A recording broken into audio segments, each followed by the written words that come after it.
კრწანისის დღესთან დაკავშირებით მინდა მოგასმენინოთ ერთი ძალიან საინტერესო ისტორია, რომელიც ბევრმა როგორც ჩანს არ იცის და უკავშირდება საპატრიარქო ზრუნვას წლები, შეიძლება ითქვას მთელი დეკადის განმავლობაში და პირადად პატრიარქ ილია მეორეს ზრუნვას კრწანისის პარკის გადასარჩენად და მათ შორის მისთვის როგორც საზოგადოებრივი დასასვენებელი სივრცის ეკოლოგიური რესურსის შესანარჩუნებლად და ასევე კიდევ ერთი ძალიან მნიშვნელოვანი ბიზნესთვის, რაზეც ისაუბრებს, დღეს ისაუბრა არქიტრავით დოროთე ყურაშვილმა თავის ქადაგებაში აღმოჩნდა, რომ მისი პირადი სასულიერო, ასე ვთქვათ, სამოღვაწეო ისტორია უკავშირდება სწორედ ამ კრწანისის ტყე-პარკს, რაც ბევრისთვის შეიძლება ასევე სიურპრიზი იყო და მოდით მოვისმინოთ ეს ნაწილიც.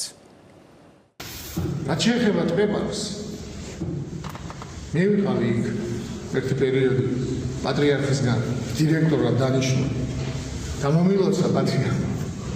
მე მიგვირდა დირექტორი ერში არ ყოფილვარ და ერში რამე დირექტორება მეთქი, მაგრამ იქ ძალიან იქ გაიზარდა ჩემი ბერები, თუ შეიძლება ითქვას. იქ უშვებდი და სკიტებად ჰქონდა დაყოფილი, სამ სკიტად ჰქონდა დაყოფილი. ერთში დაცარს ვაშენებდით პატრიარქის კურთხევლად და პატრიარქს უნდა იქ რომ იქ ესე მითხრა პატრიარქმა რომ ჩეკისტების დროს, კომუნისტების დროს იქ არის ძალიან ბევრი ქართველი დახრეტილი და იქ დასაფლავებული. ჩვენ არ ვიცით რომელ ადგილას არისო, მაგრამ იქ არისო და იქ არისო მათი ძვლები ჩვენი აი ამ დიდი წინაპრების, რომლებიც კომუნისტებს ეწინააღმდეგებოდნენ. და იქო კარგი იქნებაო ესო შენარჩუნდესო წვანეზოლა და ამავდროულადო მონასტრებიო გაიხსნასო პატარ-პატარა რომ მე ამ დღეს მოუარო და უნდა რომ ეს შენარჩუნებული იყო. ეს იყო პატრიარქის სურვილი. მისი შენარჩუნება ქვეყნისთვის, თბილისისთვის და მოწამეთა ტაძარს ვაშენებდით. მე ეს როგორ ჩააბარეს სახელმწიფოს?